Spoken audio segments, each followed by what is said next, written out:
Jenna. Well, hi, Shelby. How are you today? Oh, pretty good. It's another beautiful Saturday morning. Oh, we love it. Talking about another book. Can be better. Oh, I'm excited. What are we talking about today? Today, we are talking about Ruthless Vows. So this is the sequel to Divine Rivals, and we already covered that in a different episode pretty early on in the podcast, which is funny to go back and hear. But yeah, this is the second part of the duology. And it came out in like Letters November? of Enchantment. Yes. And I think it came out at the end of December because I think it was either the December book of the month because that's where We're going to find out. I think it says on the spine. Nope, it just says young adult, so it must not have been a monthly pick. Oh, well, that's weird. I could have swore it was December, but well, it probably became available then as like an add-on. I think that I had done that too. Yeah, but I love that we both have the book of the month versions of it. That's so cute. I will say, book of the month. I don't know. It's not always the sci-fi and fantasy picks. They have a couple good ones, but not a ton. But they do have a lot of other good picks. I have really enjoyed having that subscription. Well, and then this kind of fantasy, which I'm sure we'll talk about later, is very different than the normal type of fantasy. But than the type that we normally read. You mean? Right. Yeah, it is for sure. Yeah. Well, spoiler free. What did you end up rating this book? I had a really hard time putting a star level on it. Yeah. I think I'm gonna give it a 3.5. Okay. There was absolutely nothing wrong with this book. I don't think there was like a specific part of the plot that I disliked. I didn't dislike the writing or anything like that. It just wasn't the book for me. And I knew that going into it because I felt the same way about Divine Rivals, that I liked it but didn't love it. Just not exactly the type of story that I gravitate towards. So no hate to the book. I just had such a hard time picking it up and forcing myself to read it. I don't know. What about you? What did you rate it? You know what? I was kind of on the same page with that one. I was really debating between a 3.5 and a 4. And to go back to Divine Rivals, I gave that a 5 out of 5. I know you gave it a 5. You loved Divine Rivals. I loved Divine Rivals. And this was a very different book than that. Yeah. And so I was you think that? I did. Yeah. I did. And we'll save it for spoiler free, but I think it'll be really interesting to go between Divine Rivals and Ruthless Vows and to see how we felt about the books compared to each other. But yeah, I don't know. I couldn't find myself picking it up this week either. And it was really unfortunate because I love Divine Rivals so much. You did. And you were really looking forward to reading the sequel too. Especially because in the last couple of weeks, we've both been talking about how we've been in like this reading slump. And I'm really trying to find something that's going to pull me out of it. Yeah. So side note, if you guys have any recommendations, I'll leave it in the Spotify show notes. You can actually type in recommendations for us if you could give us something to... Yeah, anything to get us out of the reading slump we've been in since so fast. It's been so bad. I've just been not wanting to pick up books. And this one just... unfortunately wasn't the one that brought me out of a reading slump. Yeah. I think this is also one... maybe if I had been in a different mood when I had read it, it might have hit differently too.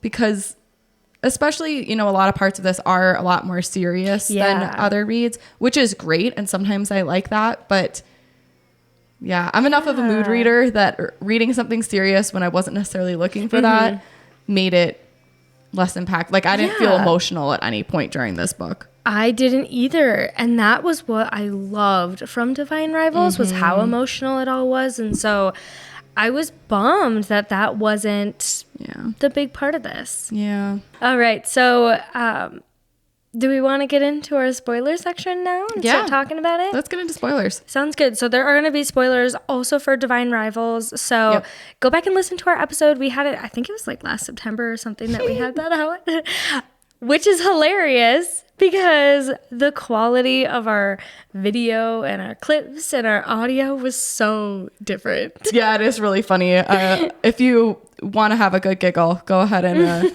see the difference of how we have grown as a podcast. It was so fun to see. Yeah, I definitely learned a lot since then. Definitely learned a lot. I went back and listened to our old episode just because I wanted to see how we felt about it in like different aspects and different pieces and whatnot.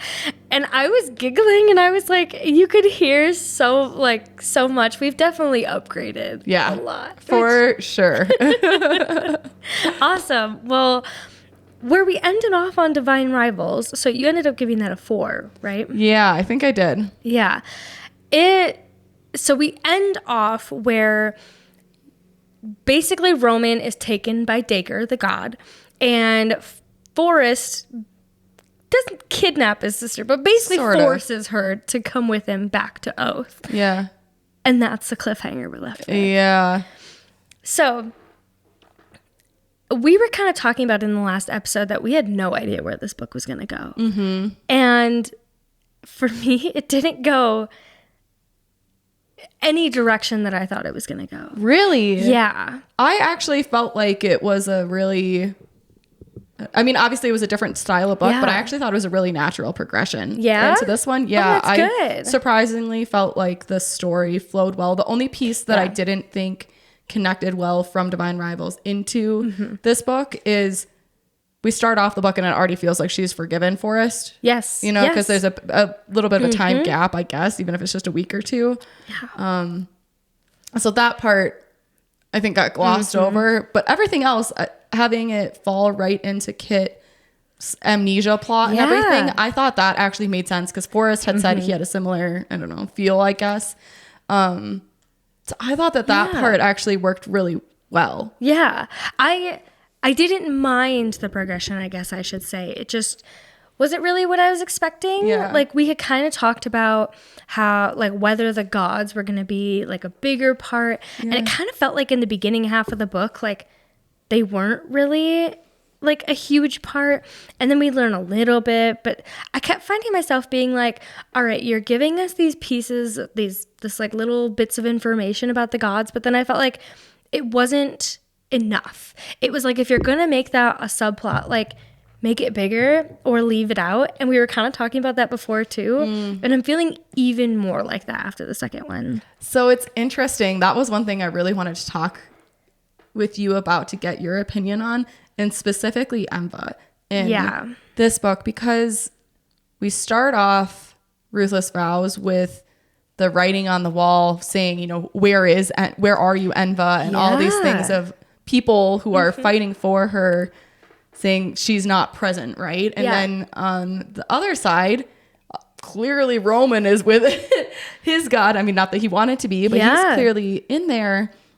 And even if you go from start to end of the book with Enva, she never really is present, which I found really interesting. So the people are asking for her and wanting her to be around. But even at the end, like, she does help with the illusion so that they can kill him, but I don't know. And, you know, she's hiding in plain sight in the cafe at the end and everything. I just thought it was so interesting that she really never does ever reveal herself to the people who are fighting for her. Like, she was playing music to recruit them to fight for her, and she never is there to give the motivating speech or anything. I don't know. I thought that was really interesting. Which is interesting because Dacre is. Right. He's been, like, granted, he's not going about it in the right way, right? But he's definitely, like, recruiting his people, and he's, like, doing things. And I felt like Enva really just was, like, hiding. She was. And I was surprised when the end of the book came and it stayed like that the whole time. Right. So what did you think about that the epilogue that was from Enva's point of view? Where she was just like, oh yeah, now I'm gonna, like, fly off into the distance and, like, be on my own, and, like, she goes into forever hiding and whatever. I was like, this was so unnecessary. Yeah. It was interesting, kind of, I don't want to say self-sacrifice, but sort of, because she's preventing herself from being out and interacting in the world by going down there into that realm, I guess. Yeah. But by doing that and making sure that making herself alone by killing all the other gods so that he couldn't, she's leaving magic for the rest of humanity. Yeah. And so that, I don't know. I mean, it was something. I don't know if I liked it or not, but it was something. I could see the point of saying, hey, I'm just going to have a crappy rest of my existence so that you guys can have a better one. Yeah. I guess I didn't see it that way, but now that you say that, I guess I'm a little bit more on board. Yeah. Now that I'm like, oh, okay, I have a little bit different of a point of view.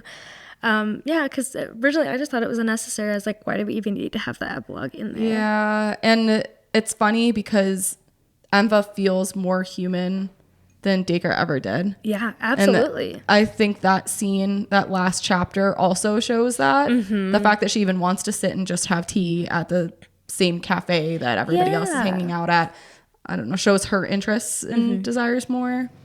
Well, I did think it was interesting too that, as you said earlier, she is showing up in plain sight. Like, she's around a lot, but still not doing much. Do you think she's kind of like disguising herself and so people don't know who she is? Or I wondered that too. The way I read it, and especially in that last chapter, was maybe she has some, like, part of how she's using her magic is to make people not interested in paying attention, not consciously, but sort of just you look past her a little bit. So maybe she doesn't visually look different, but that her magic is making it so that you don't think too much about what you saw. Kind of like a glamour over her. Yeah, sort of. So that's how I read it, which I actually kind of liked her having been in there. Yeah. And okay, so speaking of Enva then, I want to talk about the museum scene when Iris. Thank you. I don't know why I was totally blanking on her name for a second.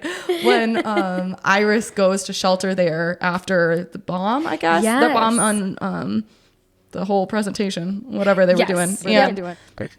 Did you grab from that first interaction that was Enva, or did you not get it until later when she revealed herself? I have it tabbed exactly where I picked it up. I'm gonna be curious if it's the same spot as me. Okay, so the moment that I knew it was Enva and not just a random security person that was helping her out was when she goes, I did play once, but no longer. And Iris goes, because of the Chancellor's decree. And she goes, yes and no. A man such as him couldn't keep me from playing if I wanted to. Oh, it's like, that's like only a couple sentences after me. Because when mine was on 306, just the page before, when Iris says, do you have any family here? And she goes, no, it's just me. I keep company with music. I was like, oh, that's got to be her.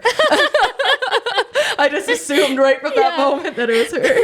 I definitely started to pick up that maybe something else was going on during that sentence too.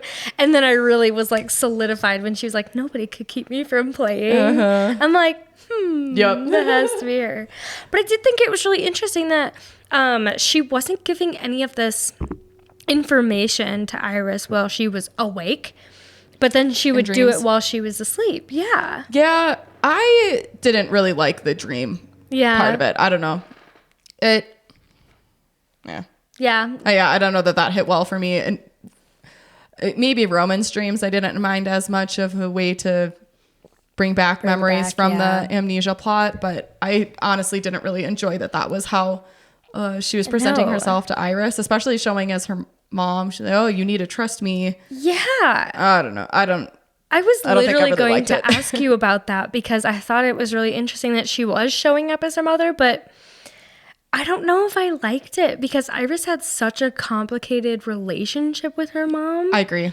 And she didn't trust her was the thing. I know. I totally agree. And that was part of why it really bothered me too. I get that Iris misses her, and so there's maybe some nostalgia in seeing her mom in memories again and in a positive light. Yeah. But positive memories of her mom. And so I can see that maybe was something that Iris was interested in enough to pay attention. I didn't really like it. And the only thing too is that Iris, even in her dreams, was asking, what is the meaning of all of this? And there was no answer until like almost the end of the book on what this all meant and why she was even showing up in her dreams. Like, Iris never figured it out on her own. So and I still just don't get why it had to happen in the dreams in general, why Enva couldn't just approach Iris and tell her, hey, here's the sword you need and this is the direction you can take to get towards where he's going to be. Like, just for me, that didn't click at all. Same here. And that's why I felt like I was left a little bit more confused. Like, while it was all happening, I was just kind of like, like, why did we need that? But at the end of the book, one of the things that we were talking about that was super important was how Forrest had basically taken Iris and was like, you're coming with me. But then in Ruthless Vows, he like didn't matter at all. Yeah, she has already forgiven him really by the beginning of the book, and she's just worried about him and his family. Yeah. But it was uneventful. It was very uneventful, and it definitely seemed at the end of Divine Rivals that it was setting up for Forrest being like a main part of this book. But it didn't come off that way at all. He, like, when she was out on the front, he was they weren't writing letters to each other, nothing. Like, I felt like he was such a small point of this book that I felt like it was just such a disconnect from the first one. It was like, where was all of the information that we were supposed to learn from him? Like, I thought we were going to get so much information about Dacre and like his hold that he has on people and like how we're going to get Roman out of it. Oh yeah. Honestly, I didn't even think about that until you're talking about it now, but I totally agree now that you say that. We could have gotten so much more out of Forrest as a character and knowing this is how it worked behind the lines on that side. Like this is what the losing the memory feels like or whatever. And the only thing we really get from him is that he had used a token from Iris to kind of break out of the spell a bit. And that's not even how it happens for Roman anyways. So it didn't really matter. Yeah. Now that you say it, I would have really loved to see more from that. Right.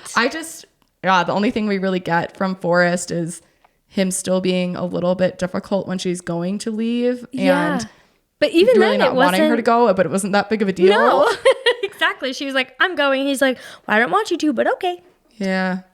Yeah. That was so odd. That was I uneventful. just expected so much more from it. And especially I think when Forrest does say at some point, like, oh, he probably doesn't remember right now. Right. He does say that. But then nothing else. Yeah. And it was like, okay, well, how did you break out of the hold? Like, what was it like? Like, what? I wanted so much more from it. So unfortunate. I feel like we did get more from Addie though. And I really liked her as a character. Yeah, I thought that was great. Too. And the whole roadster bits of it. Oh my gosh. I loved it. It's adorable. I know, it was so cute. And I loved that we were getting it from Iris's point of view because she's all in love and she's happy.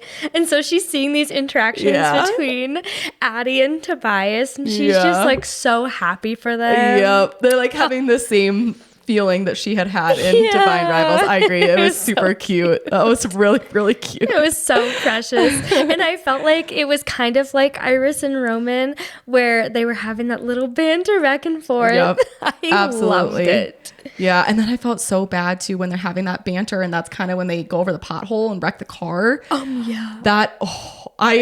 I felt really bad for Addie in that situation because it really did seem like her fault that he wasn't paying attention enough and hit that pothole. Which she's like, I'm sorry. I know. And it ended up being a positive thing. Exactly. Right. Because then at least Iris gets to see Roman and realize that he must kind of remember her in that little brief moment, which I liked that scene. I don't know what you thought about it. I loved that scene. I did. And so one of the things that I absolutely adored about this book, because we kind of talked about like dual POVs in some of our most recent books, I loved the way that it was presented in this book. Yes. And so especially for that scene, how it's going from Iris to Roman to Iris to Roman, and it was in the perfect spots, and you're just like left in suspense. I absolutely loved that part. Our boy is sappy. Oh my God, I love it. He's so sappy. Roman Kyrikit, he is, I just love him so much. And I've seen some fan art that's just like so cute. And like, obviously being in STEM, like I've worked with a lot of like really like, I don't want to say nerdy, but like nerdy people. And I just think that is so precious. Like it's not like the type that I usually go for. Yeah. But I love it. Yeah. He's just a nerdy little writer. He's a sweetie. Oh my God. Okay. So speaking of Kit, one of my favorite scenes because it just made me laugh so hard. And if you follow me on Goodreads, you probably saw my comment on this as I hit that spot in the book, the shower scene. I was just dying. Like it is such a universal experience for someone to be showering with their partner and one of the partners just keeps cranking up the heat on the water and the other one is like on fire. And so I was cackling when that happened in Ruthless Vows too, because like that's 100% how it is with my husband too. And so I was just laughing because every couple I know has like one person that likes to shower burn yourself hot. That would be me. Me too. And so it was funny to have that also be Iris and Roman. Universal experience. Yeah.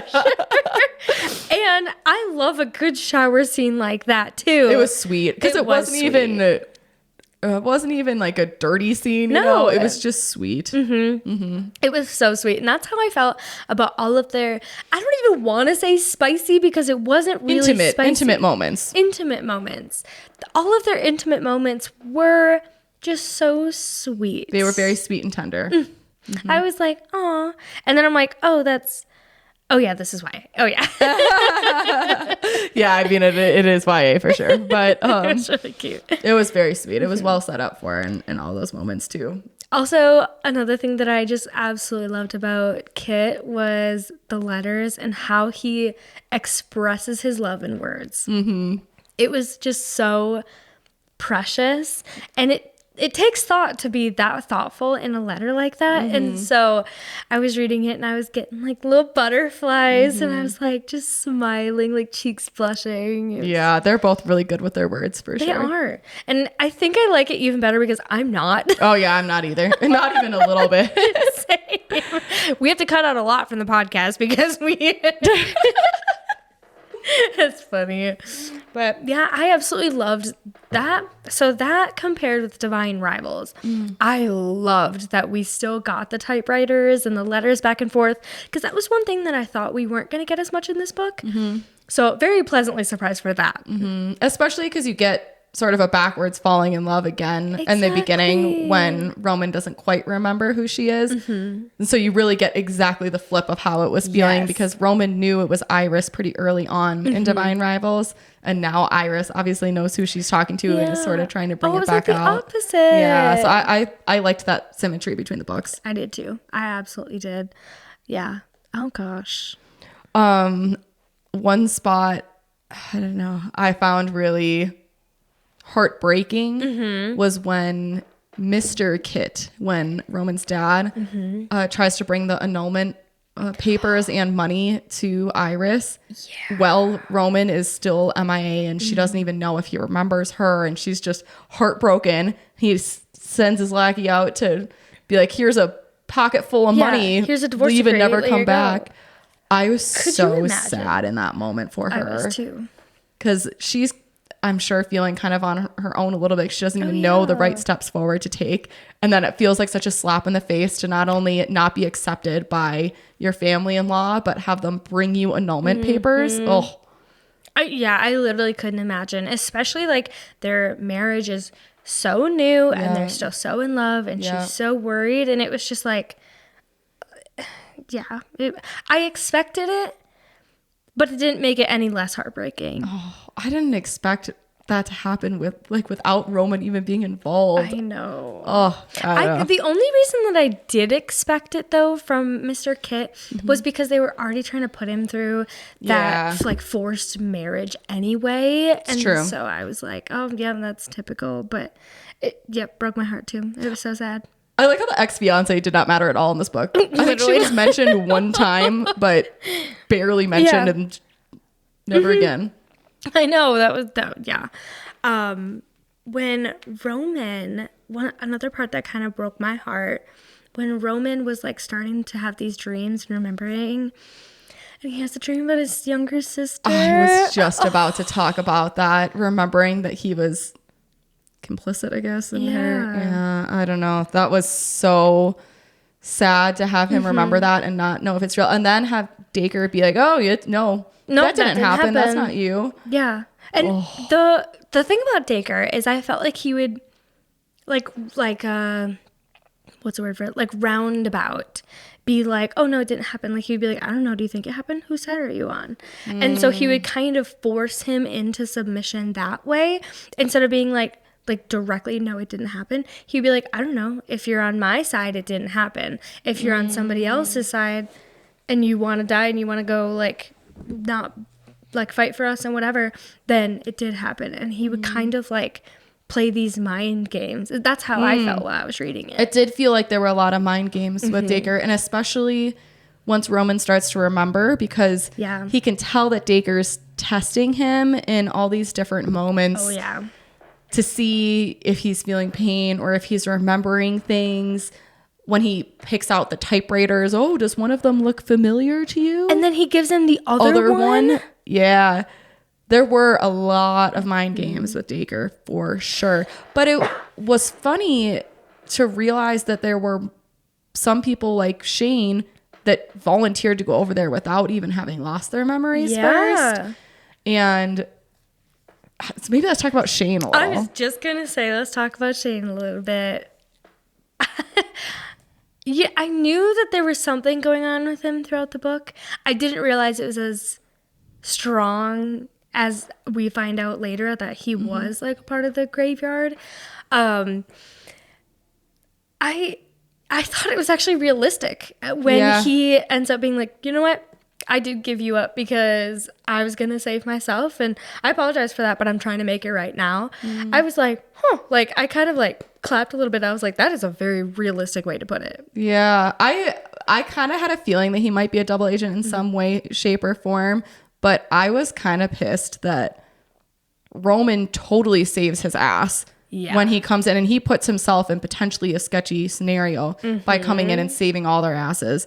And then Shane turns around and then gives him up. I was mad when that came up. Yeah. The only reason that I was like, not as mad though was because I was thinking about if I was in the situation that Shane was in, like I'd probably give up somebody I didn't really know that well either. Like, and Kit didn't do what he was supposed to do, and so he did tell him like, if you don't give him this letter, then I'll rat you out.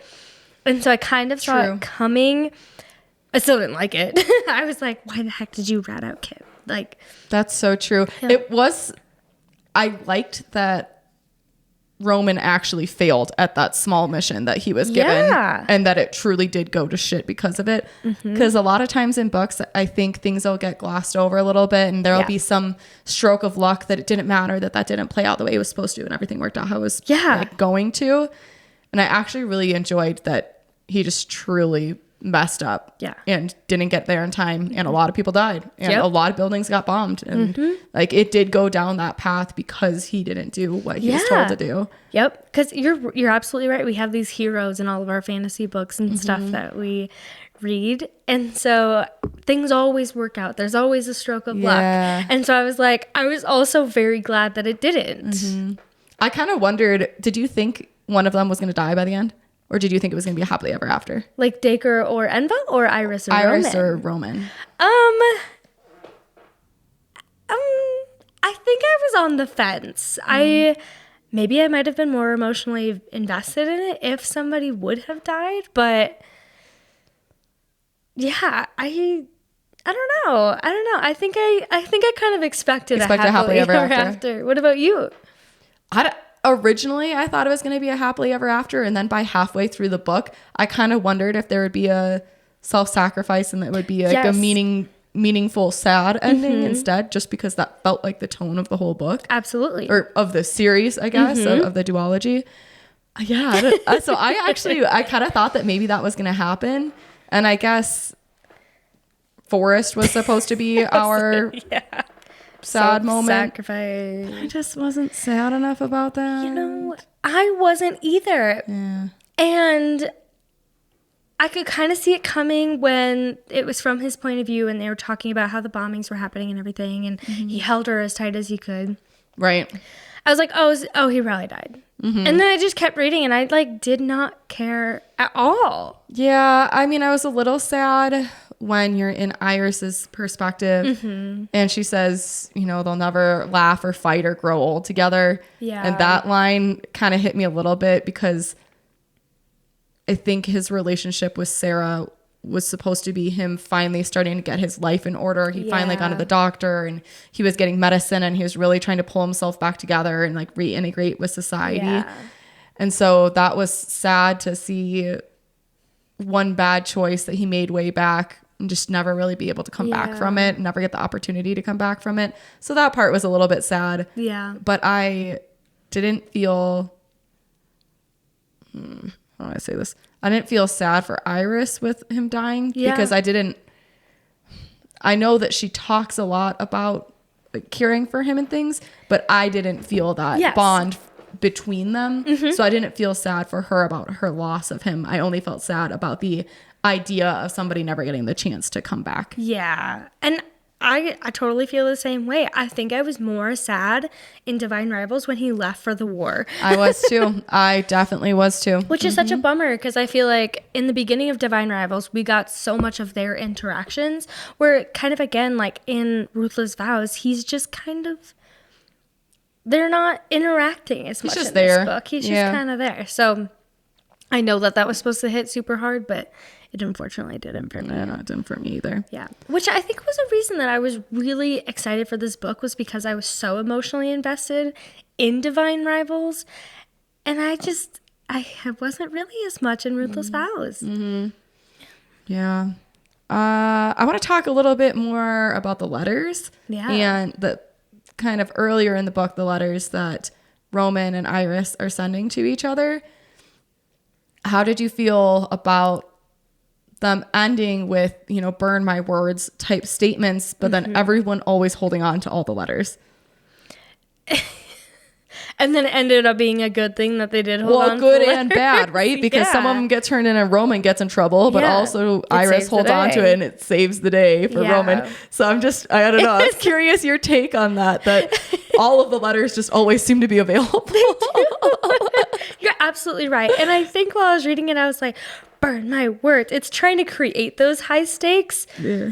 But it kind of fell flat a little for me. Yeah. I don't know. I was kind of mad that they held on to all those letters. I get that it was sentimental, but I was kind of pissed that they didn't burn any of them. Yeah. While it was happening, I was feeling the exact same way. I was like, did she not say burn the letters? Especially when Roman gets in trouble then and with all the stuff with Shane. I'm like, why didn't you just get rid of the dang letters? You didn't need them anymore. And I know that they saved him, so I guess I'm supposed to feel like that was full circle there, but still. I didn't like it. I wanted them to get rid of it. I thought that would have been, I don't know. Yeah, no, I completely agree with you. It was just going against whatever she wanted, and he was like, I'm gonna do it my own way. But then it catches vice up with versa. him, she doesn't burn them absolutely either. right. That's what I'm saying. Like, both of them just always have, I don't know. I know. I mean, then again, like, we kind of talked about it in the first episode, how they're like 18 and 19 years old, but their actions seem so much younger. Like, they just seemed like, to me, they still seemed like 16 years old, like making these like immature decisions. And it felt exactly like the little young couple that I felt with Divine Rivals. Yeah, I don't know.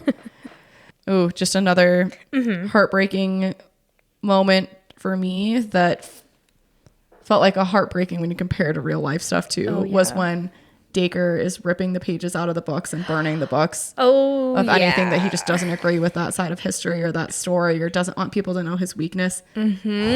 That really got me. That really got me too, especially because we can see it happening today. I know. That's the thing, because book burning is a real thing that happens. Like, especially throughout history. And there's another book series that we've been reading recently where, changing history is maybe a part of the story, but I don't know. It does make you realize how much that influences society by banning books or burning books or things like that, and just not making that information available. And so that really got me when he was doing that, because even post-war, we get a very small amount of epilogue, which I thought was well done, but absolutely. They're not really talking about any of the impact of none of the stories of any of the gods are out there. And while Emva's now hiding forever with 4 of their powers or whatever, people don't really know any of how they got there. And that feels like such a waste. It absolutely does. And it actually, I think it hits so hard because I've been thinking about this a lot recently. Especially because one of our big social medias might get banned, right? And so I've been thinking a lot about like news outlets and like what's being portrayed to us, and people can spin stories so well. So depending on like whether you're watching this news channel or read this newspaper, like there are always different spins on different stories, and you never actually know the truth. Yeah, there is bias. And the winners write the history textbooks. So Absolutely. it is, I don't know, for some reason that scene just really hit home for me. It made me very introspective on that. I know, right? That moment. Especially me too, because of the way that our world is going right now too. I was absolutely like, it kind of gave me like a kind of feeling. Exactly. Like, that we're seeing that happen right now. Yeah, that was exactly how I felt too. Okay, so one of the things that I thought was really funny. Do you ever read books in accents in your head? No. But that's also because I can't speak in any accents, period. Like some people have really good British accents or really good, I don't know, Australian accents. I cannot do any accents, period. So I don't even think that my internal voice could do that. Do you read in accents? Not usually, but this one I found I was, because they were using words like cheeky and bloody and like a lot of like British-esque words. Were you reading with a British accent? I totally was. That's so funny. I was not at all, but now that you say that, I could see it being pictured kind of, English countryside type thing. Huh.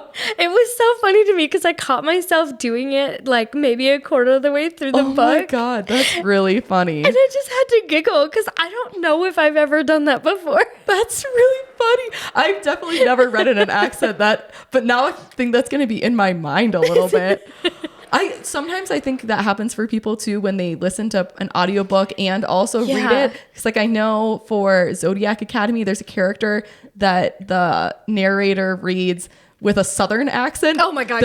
When I was reading the books, I have never heard that, but I heard people talking about it and now I can't get that out of my mind. So I guess maybe I've read that one with an accent. Oh my God, that's so funny. Because once I heard that, I was like, wow, that makes way more sense to read that dialogue than that way. Yeah. Oh my gosh, it was cracking me up. That's hilarious. Yeah. So reading books and accents in your head. That's so good. Oh my gosh. Oh, on another more lighthearted note, I was just going to talk about the flying scene with Roman. Oh my gosh. Yeah. Just that it kind of made me laugh because big scary ethereal wyvern, whatever it is, right? And the only way that we've been presented to them in like the rest of the book is dropping bombs on cities. Yes. And then we have this nice little flying scene. He's being controlled by the little flute. And then just comes down and jumps off and boop, that's it. I don't know why. It was like, okay, I'm glad we had that scene because you're getting back and forth like super fast. But it was like with the flute. The way I just pictured that. I know, I was just imagining a little like Peter Piper, like more of a piccolo than a flute, and just riding on top of this like big scary wyvern. And when you're describing it, I'm picturing him like doing a little jig. Yeah.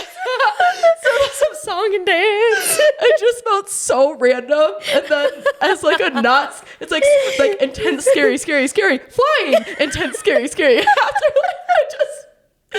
I don't know, that was really funny to me. God. I didn't picture it like that, but now I can't not picture it like that. That's how I did. So that's why I couldn't take it seriously. Oh my God, that is so funny. Yeah. I think I'm crying. So that was, I thought, besides the shower scene, one of the funniest scenes, even though I don't think it was actually supposed to be funny. A little dancing boy. Oh my God, that is hilarious. Oh man.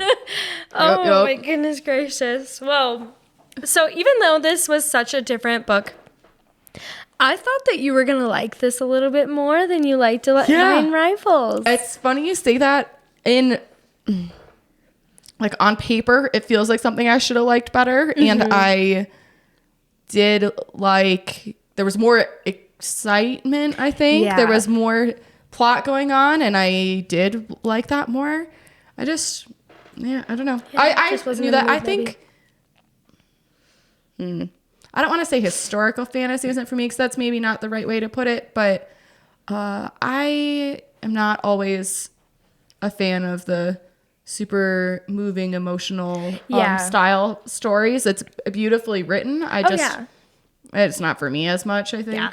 But yeah, it did feel like I should have liked this story better than Divine Rivals. I just wasn't invested in it. Yeah, I just didn't really care. Unfortunately. I did.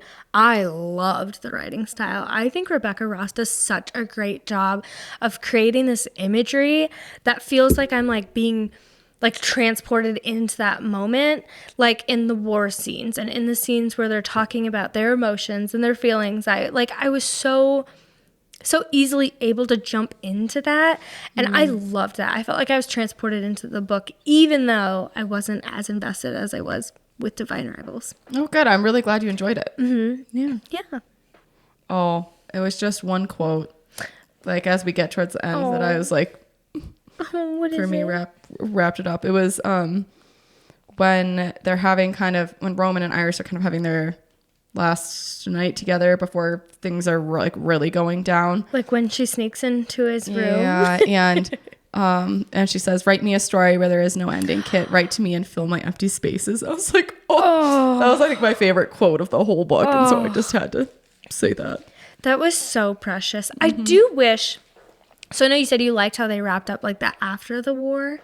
I do wish we did see a little bit more, because I do feel like we're kind of left with that like, well, this is where they ended off, and it does still feel like there's a lot of gaps and holes, and I don't know. Well, and I didn't get it either. What was the name of the group that was the sort of militant? The Graveyard? Graveyard, yeah.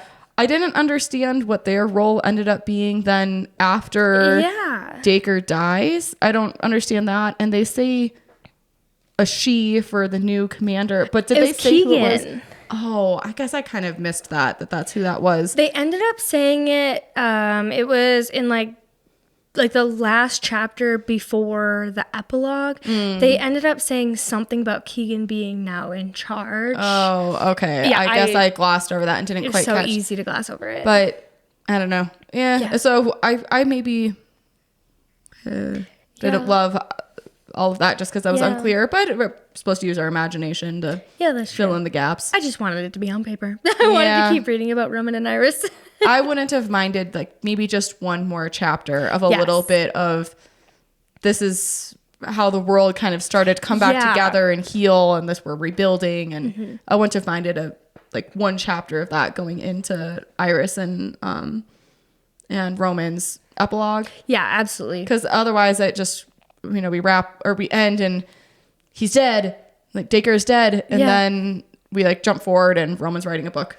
Exactly. And it was like, okay, I wish we could have gotten more on like how their interactions have changed or how the world is rebuilding. And they could have even she could have made the last chapter longer and just gone more in depth into that. I feel like I would have been more satisfied. Yeah. The way that it left off, I could see it being a good ending, but I could also see it leading into maybe another series. Duology. Yeah. I think it maybe was left up open-ended for that too. I kind of wondered if she might want to pick up Tobias and Addie's story.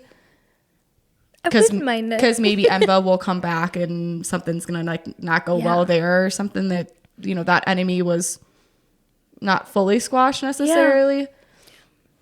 Yeah, I could see that. Yeah. Maybe that's some of it too. Also, I think I would have liked to understand the outcome of the papers more, because the Gazette and the Incredin, whatever, Tribune, were such key parts of both books that it didn't feel resolved to me on what they're like. Did they continue to be such a prominent place in society if society is no longer at war, which is kind of what our assumption is, because it doesn't seem like Iris is still working there. It seems like she's living in this cottage with Roman. And so that was unclear to me then, if they just fell off after the war and didn't matter anymore because they weren't communicating war news. I don't know. Yeah, you're right. That I didn't even think about it in that sense. I would hope that they're still writing, because that was so much of their personalities that we don't see that from Iris after the war. Yeah. It was like... She's just reviewing his book, I guess. Exactly. Yeah, so I was a little unsatisfied with that. Yeah, it was a little bit for sure. But I don't know. Overall, I liked it. I just didn't like it as much as Divine Rivals. And I think I was a little bit let down because I was really hyped for it. Were you? Mm-hmm. Yeah. I think it about met my expectations, to be honest. But I also, probably knew that going into it more too. I tried to keep an open mind though. Yeah. Thanks for joining us, friends. If you enjoyed this episode, feel free to like, subscribe, follow. Heck yeah. Give us suggestions for something that'll take us out of a reading slump. Yeah, we want to hear your recent 5-star reads because we need some. We need something. I feel like the last few books we've done for the podcast have been like, we liked it, but... Yeah, for sure. Awesome. Cool. Well, thanks so much, guys. We'll see you guys next week. Bye. Bye.